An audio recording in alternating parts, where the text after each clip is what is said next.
Պարոն Վարդանյան, ուրեմն ասում եք պետությունը գործառույթ չունի, հենց տեղից սկսեմ, հիմա կոլապսա էներգետիկայի ոլորտում եւ այլ 7 տարի իշխանության եք, կոլապսն էլ վստահաբար տենց չի էլի քնում զարթում ես մեկ էլ հոբ կոլապսա, ի վերջո գործառույթներ եթե չունի, բա այդքան փող հանրային միջոցներից այդ երկու մարմիններին իբրև թե անկախ օրենքով ստեղծված, բա այդքան գումար ինչ եք տվել։ Այսինքն բա գործառույթ չունի ինչ են արել։ Սա մեկ հարց։ Այսինքն եթե չուներ գործառույթ եւ այսպես շարունակ։ Եվ մեկ էլ որ ասում եք կոլապս, ամեն տարի վերլուծություններ կա, գալիս է այստեղ այդ մարմնի ներկայացուցիչը ներկայացնում է վերլուծություն ոլորտի վերաբերյալ, անդրադառնում է եւ այլն, այսինքն օրինակ վերջինը 2023 թվականի այդ համապարփակ վերլուծությունները այդտեղ կարծես թե գուցե դուք ավելի խորն եք ծանոթացել այդ կոլապսի մասին, այտենց վիճակը վատանալու հակառակը դրական դինամիկայի մասին կա, որ կորուստները որ եղել են միջև, ասենք, հեծը, այդ կորուստներն են նվազել, այսինքն այդ դրական դինամիկաներ եւ այլն, մեկ էլ հիմա եկել եք ասում եք կոլապս, մարմին կա, գործառույթ չկա, փողն էլ փաստորեն հենց հիմա ասում եք հենց հենց փող է ծախսել, հա, պետական բյուջեից այդ մարմինները պահպանելու, դրանց պարգևատրումներ տալու համար։ Պարոն Ավետիսյան, հենց հենց փող ոչ ոքին չպետք է տրվի, մեկ, հանձնաժողովը, կարգավորող հանձնաժողովը եւ ունի կարգավորիչ գործառույթներ, հանձնաժողովը ունի նաեւ կանխարգելիչ գործառույթներ, բայց դրանք բավարար չեն էներգետիկայի բնագավառում, ազգային անվտանգության, սպառողների իրավունքների պաշտպանության հետ կապված հարցերի պարագայում օպերատիվ որոշումների կայացման եւ համակարգի կառավարելիությունը երաշխավորելու հարցում։ Եվ եւս մեկ անգամ ասում եմ, խոսքը վերաբերվում է այն միջոցառումների մասին, որոնք պետք է իրականացնեն արագ, դրանք ժամանակավոր միջոցառումներ են եւ վերջնական որոշում պետք է կայացնի, ինչպես արդեն նշեցի, հանձնաժողովը։ Կոլապս մոտավորապես պատկերացրեք հետեւյալ իրավիճակը՝ էլեկտրոավտոմեքենաների քանակը,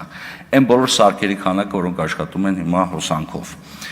1-2 օր հոսանքի բացակայությունը կարող է վերածվել լրջագույն կոլապսի, եւ մենք դրա օրինակը ունենք Իսպանիայում։ Եվ քննությունը առ այսօր շարունակում է, թե ինչպես տեղի ունեցավ, որ Իսպանիան բախվեց այդպիսի blackout-ի հետ։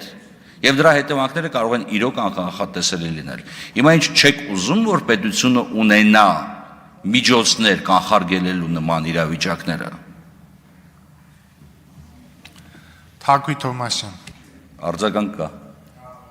Արձագանք։ Ուզում ենք շատ բան ենք ուզում, բայց ես ձեր չափ ճարպկություն չունեմ քաղաքական բան, դրա համար ուղիղ հարցը ստամ, էլի։ Եթե ազնվություն ունենաք, այդպես պատասխանեք, կարծում եմ ունեք այդ չափ ազնվություն։ Այսինքն այդ հայտարարությունը հայտնի որ չլներ, այդ եկեղեցու պաշտպանության վերաբերյալ հեծի սեփականատիրոջ։ Դուք այսօր հենց հիմին այստեղ այդ նախագիծը զեկուցելու էիք։ Բազի մի րոպե ավարտեմ, երկրորդ հարցը։ Հիմա այդ կոլապս եւ այլն, մի քանի ժամանակ առաջ այդպիսի խոսույթ չկար, հակառակը ավելի նորից եմ կրկնում, չանդրադարձավ 2023-ի վերլուծությանը,